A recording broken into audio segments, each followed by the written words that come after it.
샬롬, 샬롬. 스피커가 좀 울리는 것 같네요.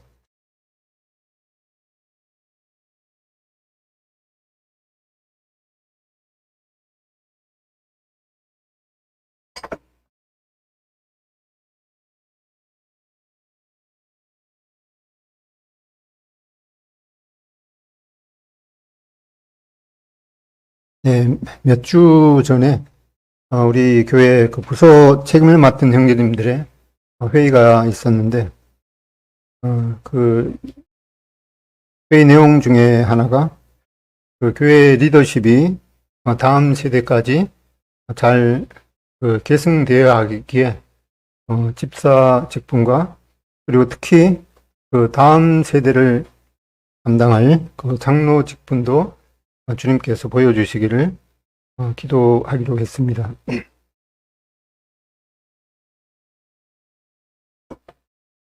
우리 교회는 이제 장로 직분을 맡은 분이 저를 포함해서 두 사람이 있고, 그리고 공식적인 그 집사 직분은 주어지지 않았더라도 그 사실상 집사 직분을 하고 계신 분이 있습니다.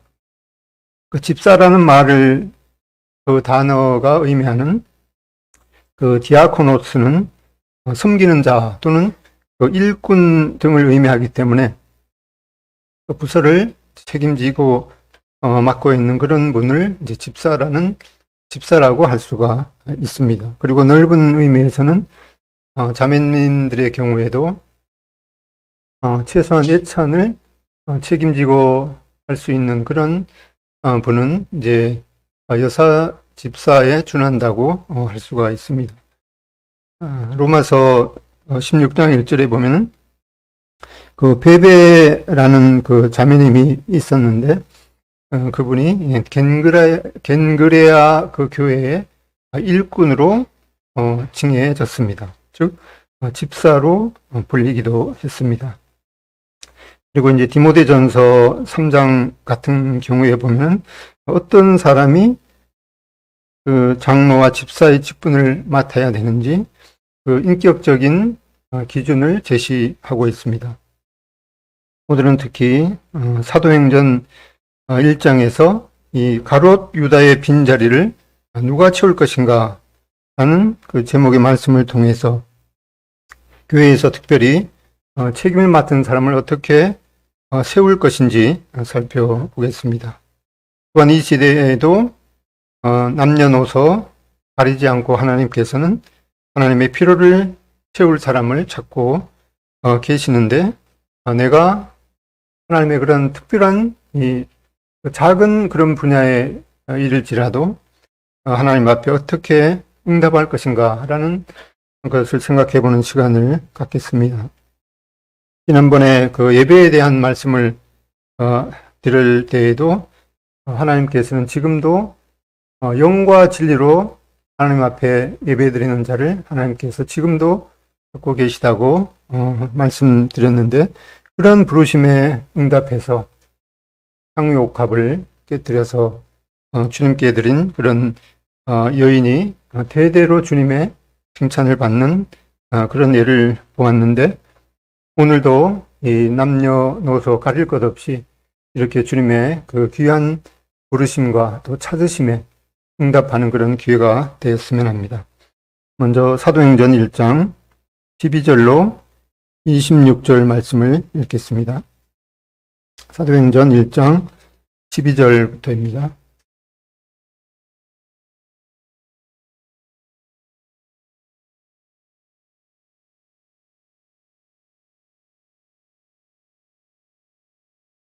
찾으셨으면 1장 12절부터 26절까지 두 절씩 나누어서 번갈아 읽도록 하겠습니다. 12절부터 26절까지입니다. 시작.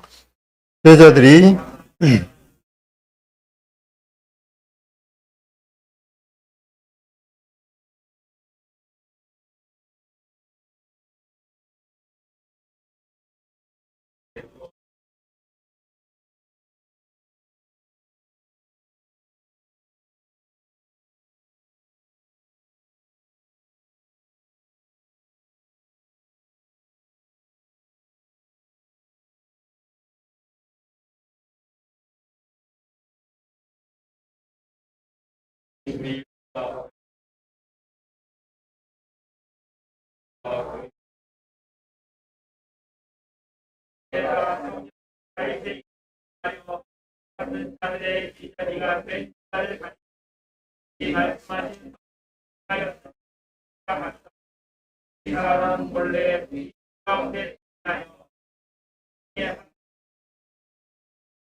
예, 감사합니다. 여기 주님께서 이 가롯 유다에 대해서 그는 차라리 이 세상에 태어나지 않았음이 더 좋을 뻔하였다라고 하는 이런 평가를 받았습니다. 가롯 유다는 예수님께서 12사도 중에 하나로 선택해서 3년 동안 예수님과 함께 동고동락을 했지만 예수님을 자신의 구세와 주님으로 받아들이지 않고 결국에는 은 30에 주님을 팔아 넘겼습니다. 은 30이면은 그 당시에 은 30세겔입니다.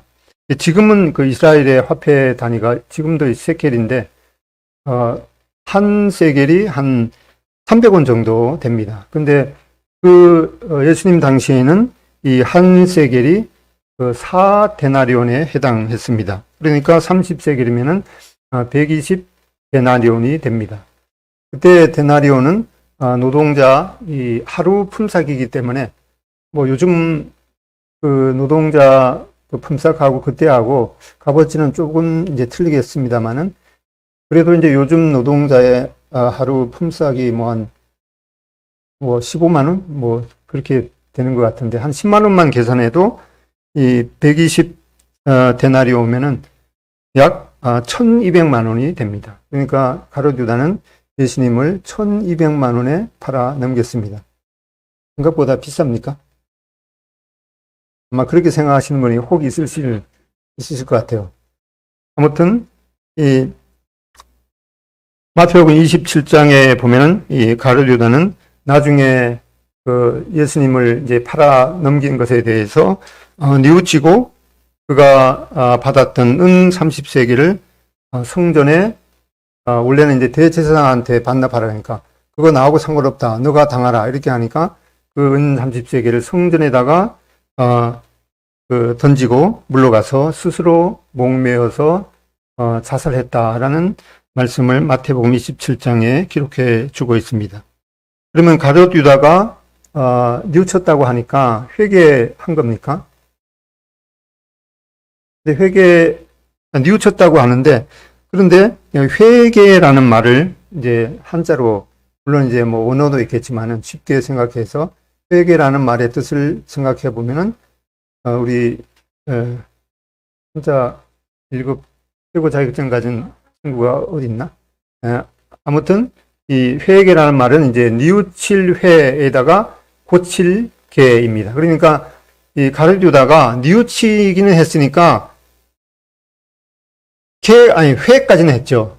뉘우칠 회까지는 하는데 그렇다고 해서 자기가 잘못한 것에 대해서 이제 뉘우치기는 했는데 돌아서서 주님께로는 안 갔으니까 뉘우칠 회까지는 했는데 고칠 계획까지는 안 했으니까 결국에는 안 한 거죠. 그래서 이 회개라는 말은 이제 자기가 갔던 길이 잘못되었구나 그거를 생각하면서 유턴을 해서 주님께로 가야지 그게 회개가 되는 것이죠. 그래서 이 가룟 유다는 절반밖에 안 했기 때문에 즉 회개하지 않았기 때문에 자기가 한 것에 대해서 뉘우치긴 했지만은 고치지는 않았기 때문에 결국 회개하지 않았고 그래서 구원받지 못한 것이죠.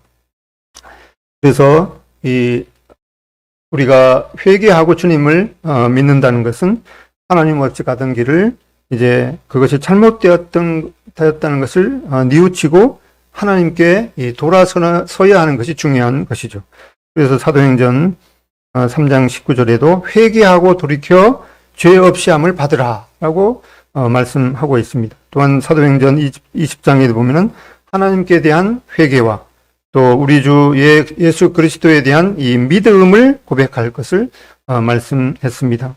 이렇게 아직 그 예수님을 구주와 주님으로 영접함으로 죄 없이 함을 죄 사함을 받지 못한 그런 분이 계시다면은 분명한 하나님께 대한 뉘우침과 그리고 이것이 분명하게 하나님 없이 살아가던 것이 분명하게 잘못되었구나. 그리고 그것을 유턴을 해서 돌이켜서 하나님께로 이제 가야 구원을 받는 것을 우리가 말씀 가운데 분명히 보게 됩니다. 이제 이런 가룟 유다의 빈자리를 왜 다른 사람이 꼭 채워야만 되는지 또 생각해 보겠습니다. 그냥 12명이 있다가 한 명 빠져갖고 11명이 있어도 그 문제를 감당할 수 있을 것 같은데 굳이 가롯 유다의 빈자리를 채워서 12명을 이제 채우려고 했습니다. 왜 그랬겠습니다. 그것은 구약 성경에 예언된 그 말씀을 생각했기 때문입니다. 방금 읽은 이 사도행전 1장 12절에 보면은 예수님을 따랐던 제자들과 무리들은 하늘로 승천하시는 그런 부활하신 예수님을 경이로운 그런 눈으로 목격하고 또한 천사들이 말해주는 그런 놀라운 약속을 들었습니다. 앞에 사도행전 1장 11절에 보면은 갈릴리 사람들아 어찌하여 서서 하늘을 쳐다보느냐 너희 가운데서 하늘로 올려지신 이 예수는 하늘로 가심을 본 그대로 오시리라 하였느니라. 이 놀라운 약속을 들은 제자 무리들은 평소에 모이던 다락방에 모여서 마음을 같이하여 오로지 기도에 힘썼다고 말씀하고 있습니다. 그 무리의 수가 120명이나 되었다고 또 말씀하고 있습니다. 그러다가 이제 그 무리 중에 이 지도자 역할을 위임받은 베드로가 일어났습니다. 그리고 이제 가롯 유다가 자살하여 죽은 것이 구약 성경에 미리 기록된 말씀이고 또 이는 그 말씀이 응한 것, 즉 성경 말씀이 그대로 성취되었다는 것을 지적하고 있습니다. 사도행전 1장 20절에 보면은 시편에 기록하였으되 그의 거처를 황폐하게 하시며 거기 거하는 자가 없게 하소서 하였고 이거는 이제 이 구약 성경의 한 구절이죠. 또 일렀으되 그의 직분을 타인이 취하게 하소서 하였더라. 이렇게 이 가룟 유다가 이제 죽을 것을 이렇게 구약 성경에 미리 예언하였고 그리고 이 가룟 유다의 빈자리를 다른 사람이 타인이 취하게 하소서라는 그런 기도 사항을 보게 됩니다. 이 베드로는 구약 성경을 살피면서 시편 69편 또 시편 109편을 인용하면서 가롯 유다를 대신해서 다른 사람이 그 직분을 취하게 된다는 말씀을 깨닫게 되었습니다. 그래서 이 120명의 무리는 베드로가 이 구약 말씀을 읽고 분별한 대로 유다의 자리를 채울 12번째 사도가 있어야 한다는 것을 이제 깨닫게 되었습니다. 베드로가 인용한 그 시편은 시편 69편 25절 또 시편 109편 8절 말씀입니다. 이 두 구절을 이제 서로 합쳐서 이 사도행전 1장 20절에 시편에 이렇게 미리 예언하였다라고 인용했습니다. 시편 69편 25절에 보면은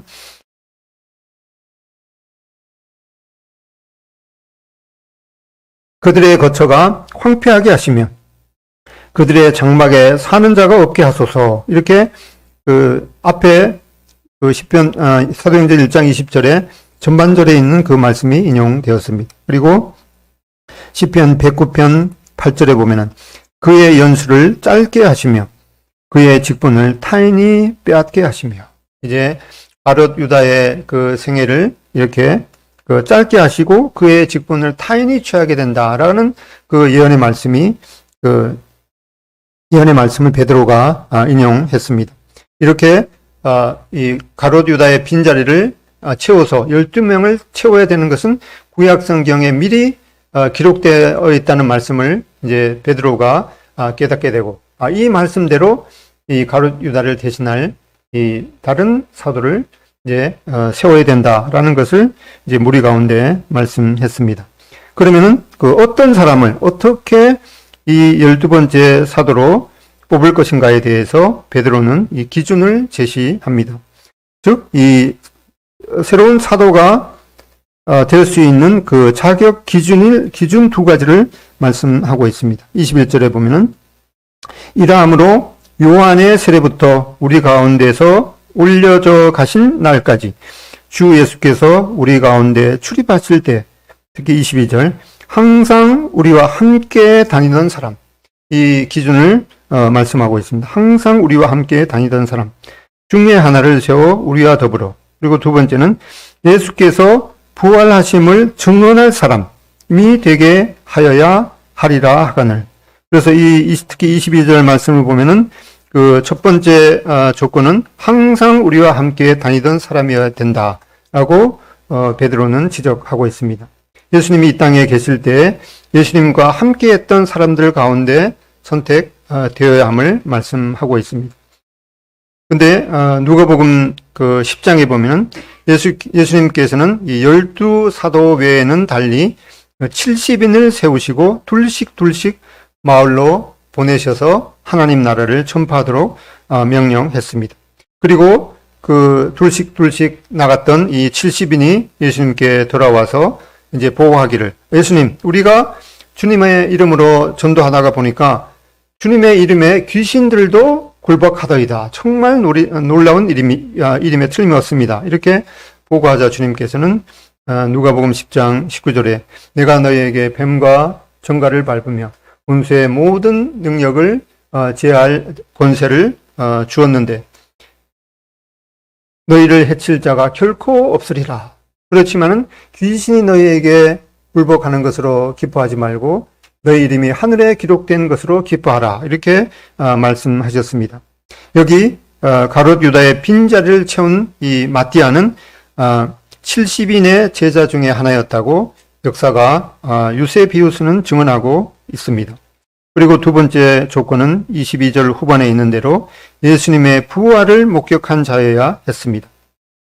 예수님의 부활을 목격한 자여야지 우리의 소망 대신 부활의 주님을 증거할 수 있을 것입니다. 이 증인의 자격은 바로 목격자여야 함을 말씀하고 있습니다. 그리고 고린도전서 15장에 보면은 부활하신 주님을 목격한 사람이 500명이나 된다고 증언하고 있습니다. 고린도전서 15장 3절 내가 받은 것을 먼저 너희에게 전하였노니 이는 성경대로 그리스도께서 우리 죄를 위하여 죽으시고 장사 지낸 바 되셨다가 성경대로 사흘 만에 다시 살아나사 게바에게 보이시고 후에 12 제자에게와 6절 그 후에 500여 형제에게 일시에 보이셨나니 그 중에 지금까지 대다수는 살아있고 어떤 이는 잠들었으며 그 후에 야고보에게 보이셨으며 그 후에 모든 사도에게와 맨 나중에 만삭되지 못하여 난 자 같은 내게도 보이셨느니라. 이 사도 바울은 부활하신 주님께서 500여 형제에게 일시에 보이시고 그리고 끝에는 이 사도 바울 자신에게도 부활하신 주님을 계시해 주셨다고 말씀하고 있습니다. 이렇게 볼 때 사도행전 1장에서 이 가롯 유다의 빈자리를 채운 마띠아는 처음부터 12사도와 함께 예수님을 따랐던 그런 이 사람으로 70인의 제자 중에 또 하나였고, 또 부활하신 주님을 목격한 그 500여 형제 중에 하나인 것이 틀림없습니다. 이로써 가롯 유다의 빈자리를 채워서 이 12사도의 일원이 되는 두 자격을 모두 갖추게 되었습니다.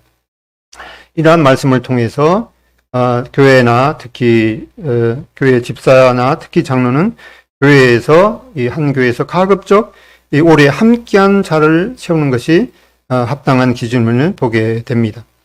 이러한 기준에 대해서 디모데전서 3장은 그런 세부적인 그 인격의 기준을 말씀하고 있는데, 디모데전서 3장 6절에 서번역은 이렇게 말씀하고 있습니다. 또 새로 입교한 사람도 안 됩니다. 그러면 그가 교만해져서 악마가 받을 심판에 떨어질 위험이 있습니다. 여기 이제 새로 입교한 자라는 말은 이제 그 new convert라는 그런 말로 회심한 지 얼마 안 되는 사람, 즉 이제 구원받은 지 얼마 안 되는 그런 사람으로 말씀하고 있습니다. 예를 들어서 갓 구원받은 사람이 이 큰 회사를 잘 경영하고 또 학식이 뛰어나다고 해서 교회 운영 일에 책임을 맡을 수는 없다는 그런 말씀입니다. 모세도 이 40세가 되기까지 그 이집트의 이 온갖 학문을 다 배웠고, 또 특별히 이 모세는 그 왕의 이 양아들로 입적이 되어서 이제 장차 이 큰 제국인 이집트를 이제 다스릴 그런 이제 그 왕가의 수업도 받았던 그런 사람입니다. 그리고 이제 40세가 돼서 이제 그 자기 민족, 자기 원래 민족 그 이스라엘을 위해서 뭔가는 시도하다가 오히려 사람만 이제 죽이는 살인자가 되어서 그것이 이제 사람한테 발각이 되면은 자기도 이제 목숨이 그 위태로우니까 모든 것을 이제 놓고 미디안 땅으로 도망을 쳐서 거기에서 30년간이나 보내게 되었습니다. 이렇게 모세는 이제 산전수전 다 겪은 후에 이제 80세가 되어서 하나님께서 드디어 이제 모세를 찾아가셔서 모세에게 하나님의 백성을 이제 애굽에서 구출하라는 그런 소명을 주셨을 때는 오히려 그 일을 감당할 그런 자가 못 됩니다라고 주님 앞에 하나님 앞에 이 고백을 변명을 하다가 오히려 하나님께 책망을 드렸던 것을 보게 됩니다. 인생에도 이 보통 15세쯤 되면은 그 사춘기를 겪게 되면서 인생관이 정립되게 됩니다. 요즘에는 좀 더 빨라서 한 10년 정도 초반에 그런 사춘기를 겪기도 합니다. 그래서 이 5살 어린애들 보면은 다들 보면 요즘 똑똑하니까 어른들이 쟤는 모르는 게 없어 그런 말을 이제 자주 하는데, 이 얘기는 좀 얘기가 그러네. 좀 실명을 거론하기가. 하여튼 대부분의 애들 보면은 그 말을 그대로 받아들여서 어디 가서 나 모르는 거 없어 하고 돌아다니더라고. 네. 그래서 이제 갓 구원받은 그런 사람들은 그 열정이 이제 있기 때문에 다른 성도들은 다 그냥 기미한 것 같고 자기가 믿음이 최고인 것 같고 또 이제 성경 말씀을 몇 번 읽다가 보면은 뭔가는 다 알 것 같은 이제 그런 마음이 드는데, 그런 것을 이제 하나님께서는 경고하면서 구원받은 지 얼마 안 되는 그런 사람은 이제 그 마귀에 교만해져서 마귀가 받을 심판에 빠질 그런 위험이 있기 때문에 그 경계해야 된다라는 말씀을 해주고 있습니다. 이 신앙 생활에도 보통 사람이 그 사춘기를 겪게 되듯 신앙 생활도 보면은 약간 비슷한 그런 그 관계가 있는 것을 보게 됩니다. 이렇게 의욕을 가지고 출발했던 모세도 80세가 되어서 하나님께서 소명을 주셨을 때는 오히려 뒤로 빼다가 하나님의 책망을 들은 그런 경우를 보게 되는데, 하나님께서 쓰실 때는 그 사람의 그 인격적인 그 허풍, 이 바람을 빼시고 오히려 성령의 기운을 집어 넣으심으로 하나님께서 쓰시는 그런 경우를 보게 됩니다. 다음으로는 이제 그 선출 방법을 정하면서 몇 사람을 추천해서 제비뽑기로 하기로 했습니다. 이 제비뽑기는 구약 성경 사례에는 이제 비교적 간단한 그런 그런 사항에 대해서는 이제 대제사장의 그 흉패 안에 있던 이 우림과 둠밈이 하나는 이 까만 보석이고 하나는 보통 하얀 보석으로 되어 있다고 하는데, 그 두 보석 중에서 하나를 딱 꺼내서 어떤 일에 대해서 이제 가부를 결정하는, 그렇기 때문에 이 가슴에 있는 흉패를 이제 비교적 간단한 그런 일에 대해서 판결을 하는 이제 판결 흉패라 이렇게 부르고 있습니다. 그리고 다른 경우를 보게 되더라도 이 제비뽑기의 구약의 사례가 여러 번 등장하지만은 이 신약 성경에서는 이 제비뽑기에 관한 내용이 방금 읽은 사도행전 1장 여기에서 딱 한 번 이렇게 나오게 됩니다.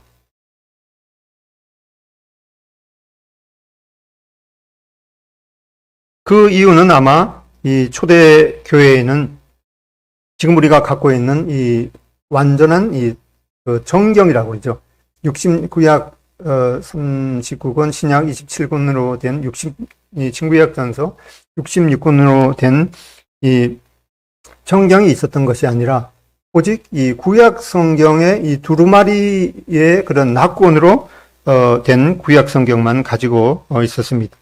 그리고 또한 이 구약 히브리어를 당시에 그 세계 공용어였던 이 헬라어로 기원전 약 한 2, 3세기경에 그 구약 히브리어 성경을 헬라어로 번역한 70인역 그런 사본을 가지고 있었습니다. 이 구약 성경 27권이 확정된 그 시기는 AD 90년 되어서야 우리가 사용하는 그 구약 39권이 이제 정경으로 확정이 되었습니다.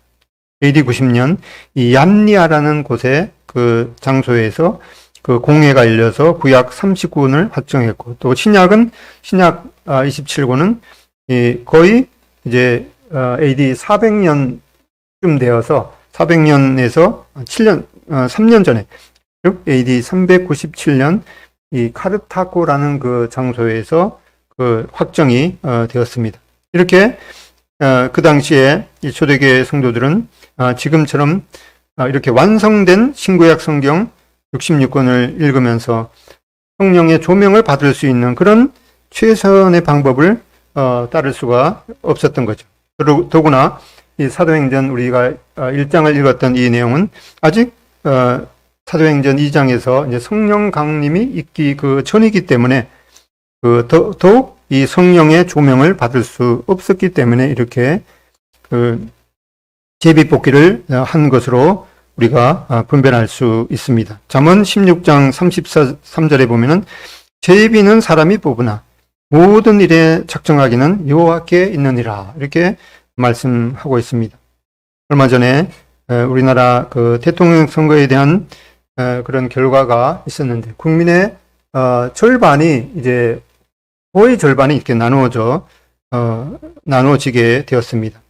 우리 특히 그리스도인은 이러한 것에 대해서 우리의 의견이 결과에 대한 의견이 다 다를지라도 하나님께서 특별한 그 뜻이 계셔서 그런 그 결과가 나온 것에 대해서 우리는 이 하나님 앞에 그 정치를 맡은 사람이 이제 그 더욱더 위에 있는 하나님의 권세를 두려워하는 그런 마음으로 정치할 것을 기도하는 것이 필요하겠습니다. 이 그리스도인이 정치에 참여하는 이제 가장 그 최선의 방법, 또 가장 강력한 방법이 무엇인가 하니까 정치를 맡은 사람을 위해서 하나님의 말씀대로 이 기도하는 것임을 우리는 말씀을 통해서 분별할 수가 있습니다. 그리고 우리는 지금 이 완성된 하나님의 말씀과 또 그 각자에게 있는 성령의 인도하심을 구하면서 하나님의 뜻을 분별하는 것이 가능하고 또 충분하기 때문에 이와 같은 교회의 중요한 일에 대해서 이제는 더 이상 이 사도행전 1장에 있는 것처럼 완전한 정경도 없었고, 그리고 성령이 강림하기 전에 행했던 그런 제비뽑기보다는 더 나은 방법을 취하는 것이 옳겠습니다. 이렇게 제비뽑기 그 자체가 중요한 것이 아니고, 또 어떤 사람은 성경에 어떤 예가 있는가 없는가 그런 것에 대해서 교회의 어떤 일 처리의 방식을 그대로 적용하는 그런 경우를 봅니다. 예를 들어서 구약의 예배 시에 악기를 사용하는 경우가 있지만은 신약에는 악기를 사용하는 그런 예가 없기 때문에 우리가 지금 하나님 앞에 예배 드릴 때 악기는 사용해서는 안 된다, 그렇게 잘못 분별할 수가 있습니다. 또한 또 여러 가지, 또 성경에 신약 성경에 신학교라는 그런 제도가 없기 때문에 신학교 제도는 받아들여서는 안 된다라고 하는 그런 잘못된 생각도 있습니다. 교회에서 계속해서 준행할 그런 예식을 분별함에 있어서 이 세 가지를 살피는 것이 필요한데, 첫 번째는 예수님께서 복음서를 통해서 직접 말씀하셨는가, 그것이 중요합니다.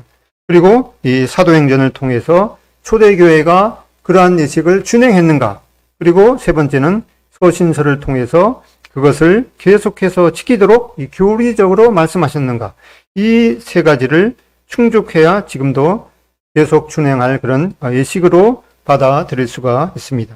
이 세 가지를 충족하는 것은 바로 우리가 하고 있는 만찬과 침례 예식 두 가지 뿐입니다. 또 한편 신약 성경에는 이 신학교라는 그 용어는 없지만은 사도행전 두란노 소원 같은 데서 이 3년 정도 성경을 집중적으로 가르치는 그런 예가 있기도 하고, 또 이 계시록에는 천상 예배에서 이 검은고라는 악기가 사용되는 것을 보게 됩니다. 그리고 초대교회 시대에는 이 핍박을 받으며 심지어 이 토굴에서 피신하며 지냈기 때문에 이 악기 사용하는 것은 이 생각조차 못했던 그런 시절임을 기억해야 할 것입니다. 한 예로 복음서에서 이 발을 씻기는 세속식이 있습니다.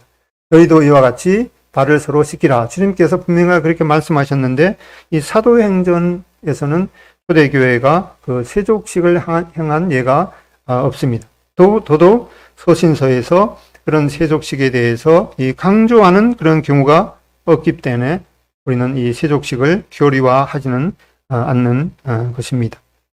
이제 이 가롯 유다의 빈자리를 채울 이 사도를 선택함에 있어서 제비뽑기 그 자체보다도 더 눈여겨보아야 할 세 가지가 있습니다.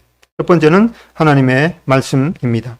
베드로는 이 12사도의 빈자리를 채울 이 다른 사람을 선택하는 것에 있어서 그것은 하나님의 말씀에 나와 있는 이 분명한 이 구약의 예언이고 성취이다라는 중요성을 깨닫고 그렇게 해야 된다고 무리들에게 말했습니다. 그리고 두 번째는 기도입니다. 그들은 다락방에 모여서 오로지 기도에 힘썼고 12사도의 이 사도 중에서 가롯 유다의 빈자리를 누가 채울 것인가에 대해서 특별 기도를 하고 있습니다. 그 특별 기도의 내용은 이제 1장 24절에 나와 있습니다. 그들이 기도하여 이르되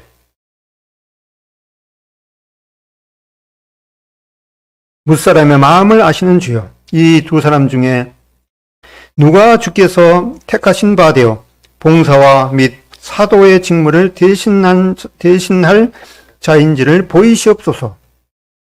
유다는 이 직무를 버리고 제 것으로 갔나이다 하고, 이렇게 이 구체적인 기도 내용도 적혀 있습니다. 이렇게 주님의 뜻을 분별함에 있어서도 하나님이 뭐라고 말씀하시는가, 성경 말씀을 구체적으로 살피고 분별하는 것이 필요하겠고, 또 주님의 뜻이 무엇인가에 대해서 간절하게 합심 기도하는 그런 자세가 필요하겠습니다. 그리고 한 가지가 더 필요한데, 그것은 그런 모든 것의 결과에 대해서 전적으로 주님께 굴복하는 그런 자세일 것입니다. 사도행전 1장 23절에 보면은 그들은 이 두 사람을 내세웠습니다. 즉 두 사람을 이제 그 가룟 유다의 빈자리를 채울 사람으로 추천했습니다. 이 두 사람을 추천하면서 최종적으로 하나님의 정하심에 의탁하는 그런 열린 마음을 가졌습니다. 거기 보면 하나는 바사바라고도 하고 별명은 유수도라고도 하는 요셉이요. 즉 이제 요셉이라는 사람하고 하나는 마띠아라. 이렇게 요셉과 마띠아라는 두 사람을 추천했는데 이 요셉에 대해서는 뭐가 서설이 깁니다. 요셉은 본명이고 또 별칭이 두 개씩이나 되는 조금 아마 저명한 사람처럼 보입니다. 말하자면은 요즘 말로 하면은 이제 유력한 이 세계 회사의 명함을 갖고 있는 사람일 수가 있습니다. 그리고 이 요셉이라는 이름이 먼저 나오고 마띠아는 나중에 거명되는 것을 보면은 이 누가 봐도 먼저 거명된 이 요셉이 이 유력한 후보로 여겨진 것 같고 은근히 이 무리들도 이 요셉을 밀미는 그런 마음이 있었던 것 같습니다. 그런데 막상 이 마띠아로 결정되자 이에 대해서 이의를 제기했다는 내용이 전혀 없습니다. 그들은 말씀을 살피면서 두 번째 간절히 기도했고 또 세 번째로 그 결과가 이 유력한 후보였던 요셉이 아니라 성경에 딱 이 한 곳에 이름 석자만 나오는 이 마띠아로 나온 것에 대해서 전적으로 주님의 뜻으로 분별하고 순복했습니다. 그러면 이 마띠아는 누구인가 도대체 궁금해집니다. 이 마띠아에 관해 이름만 여기 딱 한 번 나오고 그가 무슨 활동을 했는지 또 무슨 말을 했는지 성경에는 전혀 나와 있지 않는 것 같은데 이 마띠아라는 이름이 이 마태라는 이름하고 비슷하죠. 그러니까 그 마태와 같은 그런 어원에서 나오는데 마띠아는 하나님의 선물이라는 그런 뜻이라고 합니다. 그러니까 그 부모가 그 신앙의 그런 그 배경이 있었고 이 마띠아에게 하나님의 선물이라는 그런 이름을 지어준 거 보면은 이 마띠아는 이 어릴 때부터 이 신앙적인 배경에서 자랐음을 충분히 짐작할 수 있습니다. 그런데 이렇게 그 12사도에 새로 가입한 이후에 이 마띠아라는 이름이 뒤에 더 이상 나오지 않습니다. 그렇기 때문에 오히려 이 사도 바울의 이름이 훨씬 이제 많이 나오죠. 그렇기 때문에 많은 그 성경학자들도 이 마띠아를 뽑은 것이 사람이 선택한 이 잘못된 선택이지 않나 하고 하는 그런 생각도 그런 견해도 있습니다. 그런데 아까 우리가 이 12사도의 이 조건이 두 가지였죠. 처음부터 예수님과 함께 있어야 했고 또 부활하신 주님을 목격해야 되는 두 조건이 필요한데 아까 고린도전서 15장에 보면은 이 사도 바울은 부활하신 주님을 목격했지만은 이 처음부터 예수님과 함께 있은 이러한 것이 이제 결격 사유가 되기 때문에 이 12사도에 들지 못하는 게 맞겠습니다. 이 요한계시록에 보면은 천국에서는 이 새 예루살렘 성에 그 12기초석에 12사도의 이름이 기록되어 있다고 말씀하고 있습니다. 마띠아가 이 무엇을 했는지는 정확하게 나와 있지 않지만은 한 번은 이제 분명하게 그 암시를 받을 수가 있습니다. 이제 사도행전 6장에 가보면은 이제 사도행전 6장 2절에 보면 12사도가 모든 제자를 불러 이르되 여기 이제 사도행전 6장에 12사도면은 이제 마띠아가 이제 분명히 포함된 거죠. 사도행전 1장에서 이제 마띠아가 12사도에 가입이 되었으니까 사도행전 6장 2절에 이제 12사도가 모든 제자를 불러 이르되 우리가 하나님의 말씀을 제쳐놓고 접대를 일삼는 것이 마땅치 아니하니. 그러니까 6장 2절에 12사도 속에는 분명하게 마띠아가 틀림없이 포함되어 있습니다. 그리고 나서 그 다음에는 그냥 그 사도들이 이렇게 그런 말이 나오는데 거기에도 분명히 이제 마띠아는 포함되어 있었을 것입니다. 마띠아는 나중에 추가로 더해졌기 때문에 드러나지 않고 겸손하게 자기 역할을 잘 감당했을 것입니다. 교회 전승에 의하면 이 마띠아는 나중에 에디오피아까지 가서 전도하다가 이 순교를 당했다고 전해지고 있습니다.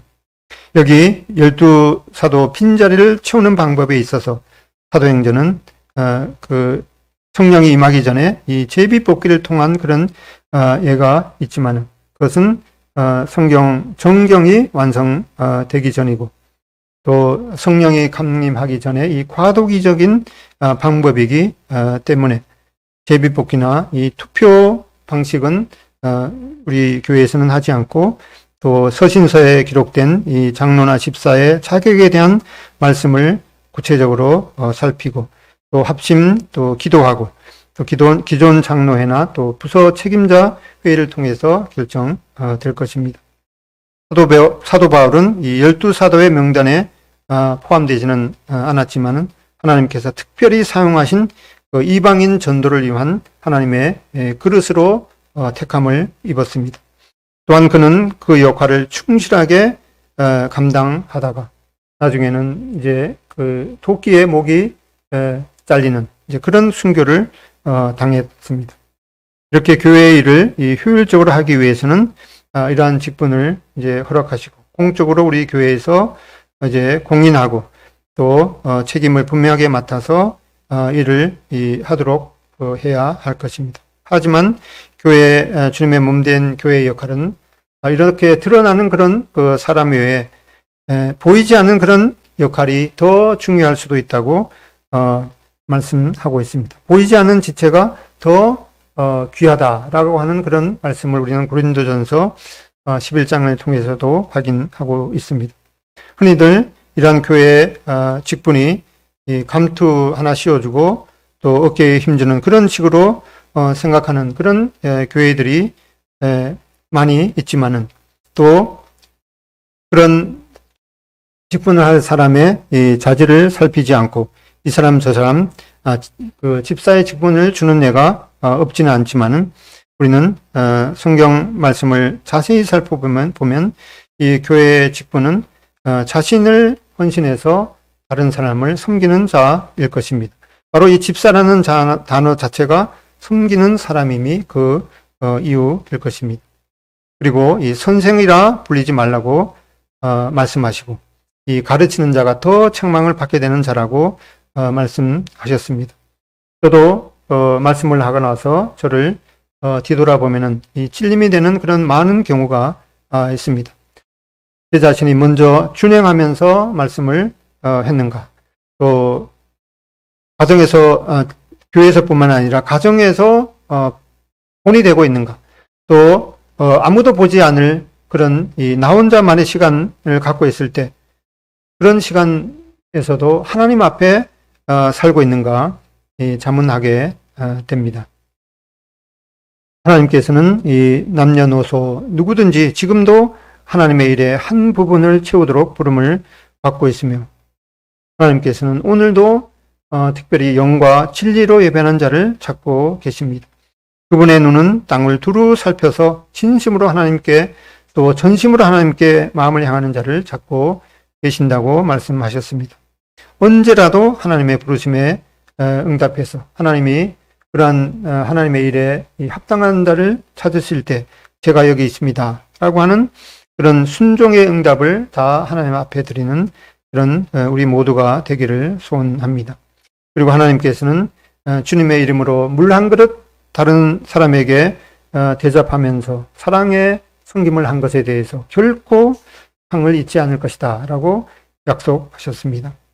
디모데전서 6장에는 이러한 그 교회의 직분에 대해서 이 경건을 이익의 재료로 삼지 말라라고 하는 그런 경고를 해주고 있습니다.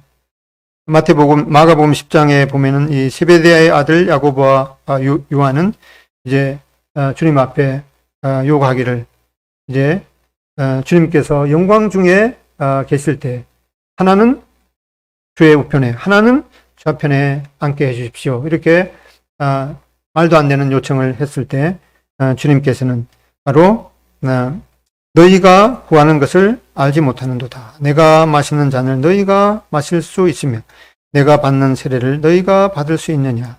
특별히 마가복음 10장 39절에 그들이 말하되 할 수 있나이다. 예수께서 이르시되 너희는 내가 마시는 잔을 마시며 내가 받는 세례를 침례를 받으려니와. 마가복음 10장 40절 내 우편에 앉는 것은 내가 줄 것이 아니라 누구를 위하여 준비되었든지 그들이 얻을 것이니라. 이 주님 앞에 이 가장 가까이 앉게 되는 그 사람은 비밀로 베일로 가려져 있는 것을 보게 됩니다. 그것은 아마 이 세상에서 정말 겸손하게 가장 이 몸에 가장 귀한 지체가 숨겨져 있듯이 하나님 앞에 겸손하게 이름도 없이 빛도 없이 드러나지 않게 숨긴 그 사람의 몫이 아닌가 생각이 듭니다. 찬송 하나